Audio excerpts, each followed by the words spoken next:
C'est une donnée qui marque vraiment l'imaginaire. Il y a 2 fois moins de coups de feu qui ont été enregistrés à Montréal depuis 5 ans. Je vais aller faire le point avec l'ex-directeur adjoint à la direction des enquêtes criminelles de la Sûreté du Québec et notre collaborateur Yannick Dion. Bonsoir Yannick. Salut Sabrina. Donc d'abord, est-ce que ces données-là, ça démontre que les efforts en fait des policiers ont porté ses fruits? Assurément. On est parti en 2021 avec à peu près 155 fusillades dans l'année. On sait qu'on était dans la période de pandémie, là, incertitude sociale. Il y avait la montée de groupes émergents aussi. Il y avait évidemment la montée du trafic d'armes à feu aussi qui était en toile de fond de tout ça. Donc, je pense que ça a marqué l'imaginaire populaire d'avoir autant de fusillades au Québec. On n'est pas habitué à ça. Il y a des grandes villes en Amérique du Nord qui vivent ce genre de situation-là fréquemment, mais c'était pas le cas de Montréal.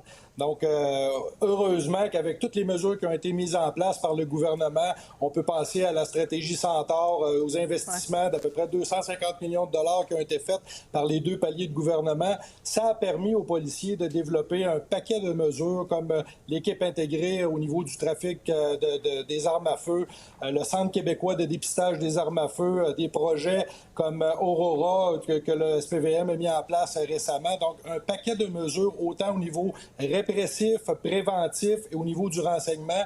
Ça a permis de mettre une pression sur le crime organisé ou sur les acteurs qui utilisaient les armes à feu dans leurs activités. Et on voit le résultat aujourd'hui, une diminution d'à peu près 50 en 5 ans. Il y a des centaines d'armes à feu qui ont été saisies, des centaines d'arrestations qui ont été faites également.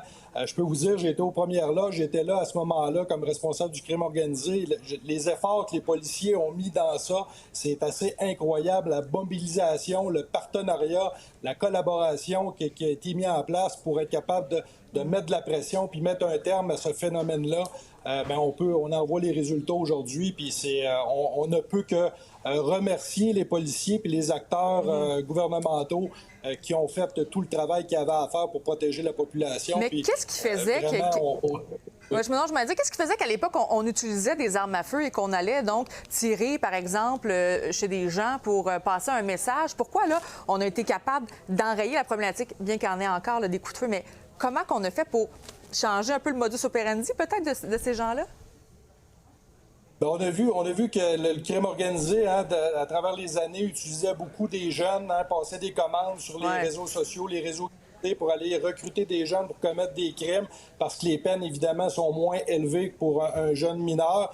Alors, il y a toute cette technique-là qui est employée là, par le crime organisé. J'ai parlé aussi de la montée du trafic d'armes à feu, là, principalement en provenance des États-Unis. Donc, les policiers se sont attaqués à ça de plein fouet, ont mis des escouades spécialisées pour contrer ce phénomène-là. Puis il y a eu plusieurs arrestations. Donc, évidemment, ça a son effet dans la rue. Là, quand les peines ont augmenté aussi, les jeunes qui utilisent des armes à feu dans la commission de délit, bien, c'est un facteur aggravant en partant. Et puis, donc, les peines, on a vu... là. C'est ça. On est venu dissuader, en fait, les gens d'utiliser aussi des armes à feu. Yannick, merci beaucoup d'avoir été avec nous ce soir.